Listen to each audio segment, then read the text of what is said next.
அன்பான தேவனுடைய பிள்ளைகளே, ஆண்டவராகிய இயேசு கிறிஸ்துவின் நாமத்தில் உங்களை வாழ்த்துகிறேன். ஏசாயா 32:18 என் ஜனம் சமாதான தாவரங்களிலும் நிலையான வாசஸ்தலங்களிலும் அமைதியாய் தங்கும் இடங்களிலும் குடியிருக்கும்.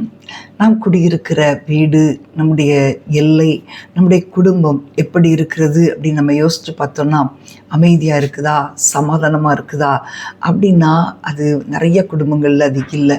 ஆண்டவர் சொல்லுகிறார், நான் அமைதியாய் தங்கும் இடங்களில் நீ குடியிருப்பாய். இன்றைக்கு நிறைய குடும்பங்களில் பயங்கரமான போராட்டங்கள், கலகங்கள், வேண்டாத வார்த்தைகளின் நிமித்தமாய் சண்டைகள், யுத்தங்கள், மற்றவங்களை பேசுகிற வார்த்தைகளின் நிமித்தமாய் சமாதான குறைவு. ஆண்டவர் அதை விரும்புகிறதே இல்லை.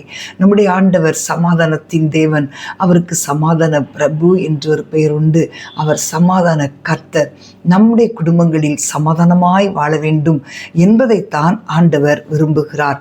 ஹல்லேலூயா. யோர்தான் நதி பிரவாகித்து ஓடுகிறது போல இன்றைக்கு நிறைய குடும்பங்களில் பயங்கரமான சண்டைகள், பயங்கரமான பிரச்சனைகள், அப்படிப்பட்ட பயங்கரமான சத்தங்களை வீடுகளிலே கேட்கிறோம். ஏராளமான வீடுகளிலே அப்படிப்பட்ட சத்தம். ஆனால் ஆண்டவர் நம்முடைய வீடுகளில் இருக்கும்போது, அவர் பிரசன்னராய் இருக்கும்போது இந்த சண்டைகளுக்கு அங்கு இடமே இல்லை. வீணான வார்த்தைகளுக்கு அங்கு இடமே இல்லை.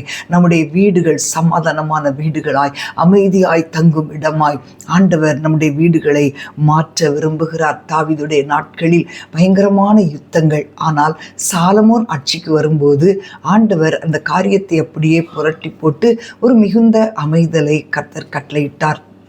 இதே போலதான் இன்றைக்கு நம்முடைய வீடுகளிலும் ஆண்டவர் ஒரு பெரிய அமைதியை கட்டளையிட விரும்புகிறார். அன்றைக்கு சீஷர்கள் படகிலே போகும்போது இயேசு நித்திரையாயிருக்கிறார். அப்பொழுது பயங்கரமான காற்றும் கொந்தளிப்பும் உண்டாகும் போது இவர்கள் பயந்து ஆண்டவரை போய் எழுப்புறாங்க. ஐயரே, நாங்கள் மடிந்து போகிறது உமக்கு கவலை இல்லையா? ஆண்டவர் எழும்பினார், காற்றையும் கடலையும் அதட்டினார். என்ன சொல்லி அதட்டினார்னா, இறையாதே, அமைதலாயிரு. ஆமேன். ஹல்லேலூயா. அன்பான தேவனுடைய பிள்ளைகளே, இன்றைக்கு உங்களுடைய வாழ்க்கையிலே காணப்படுகிற போராட்டமான சூழ்நிலைகளை அடக்கி உங்கள் குடும்பத்திலே தேவன் சமாதானத்தை உண்டாக்கி கொடுக்க அவர் வல்லவராயிருக்கிறார். ஆமேன். ஹல்லேலூயா, ஹல்லேலூயா. கர்த்தர் இன்றைக்கு நீண்ட நாட்களாக நமக்கு அமைதியை இழந்து போயிருக்கலாம், சமாதானத்தை இழந்து போயிருக்கலாம். நிறைய குடும்பங்களில் பாருங்க, இப்போ கணவன் மனைவிக்குள்ள பிரச்சனை, பெற்றோர் பிள்ளைகள் பேசி பல ஆண்டுகளாகலாம், உடன் பிறந்த சகோதரர்கள் பேசி பல ஆண்டுகள். எல்லாவற்றிலையும் ஆண்டவர் நிச்சயமாக நமக்கு ஒரு அமைதியை கட்டளையிடுவார். ஆமேன். ஹல்லேலூயா, ஹல்லேலூயா. ஒரு சின்ன தீ பாருங்களேன், பெரிய நெருப்பை உண்டாக்கி ஒரு பெரிய காட்டையே கொளுத்தி விடுகிறது என்று நம்ம பார்க்கிறோம். அதே போல தான் ஒரு சின்ன வார்த்தை நம்முடைய குடும்பங்களிலே வரும்போது அந்த வார்த்தை அவ்வளோ பெரிய பிரச்சனையை உண்டாக்கி விடுகிறது. ஸோ நம்ம குடும்பங்களில் நம்ம பேசும்போது ரொம்ப கேர்ஃபுல்லாக வார்த்தைகளை பேசும்போது ரொம்ப கவனமாக இருக்கணும். ஆமேன். நம்முடைய குடும்பத்தை, நம்முடைய எல்லைகளை தேவன் சமாதான தாவரமாக, அமைதியாய் தங்கும் இடமாக கர்த்தர் மாற்றி கொடுப்பார். ஹல்லேலூயா. இந்த பக்கம் நம்ம பார்த்தாலும் பயங்கரமான சூழ்நிலைகள், இடது பக்கம் பார்க்கும்போது பயங்கரமான சூழ்நிலைகள். ஆனால் அப்படிப்பட்ட காரியங்கள் நம்முடைய குடும்பங்களுக்குள்ளே, நம்முடைய எல்லைகளுக்குள்ளே வராதபடி ஒரு மிகுந்த சமாதானத்தை, ஒரு மிகுந்த அமைதியை கர்த்தர் கொடுக்க வல்லமை உள்ளவராயிருக்கிறார். அன்பான தேவனுடைய பிள்ளைகளை, உங்கள் வாழ்க்கையிலே நடக்கிற சில சம்பவங்கள், நீங்கள் கேள்விப்படுகிற காரியங்கள் உங்களுடைய நிம்மதியை இழக்க வைக்கலாம், உங்களுடைய சமாதானத்தை கெடுக்கலாம். சில நேரங்களில் சில காரியங்கள் நமக்கு செய்திகள் வரும் பாருங்களேன், அப்படி ஒரு மனம் உடைஞ்சிரும், அப்படி சமாதானமே கெட்டுப்போன மாதிரி இருக்கும்.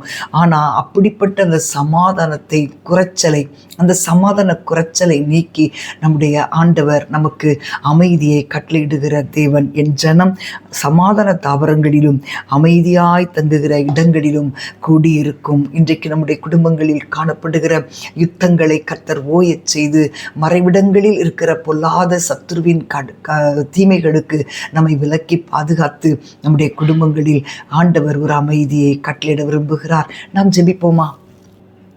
அன்பின் ஆண்டவரே, ஸ்தோத்தரிக்கிறோம் அப்பா. தகப்பனே, எங்களுடைய குடும்பங்களில் நீர் சமாதானத்தை கட்டளையிடுகிற தேவன்.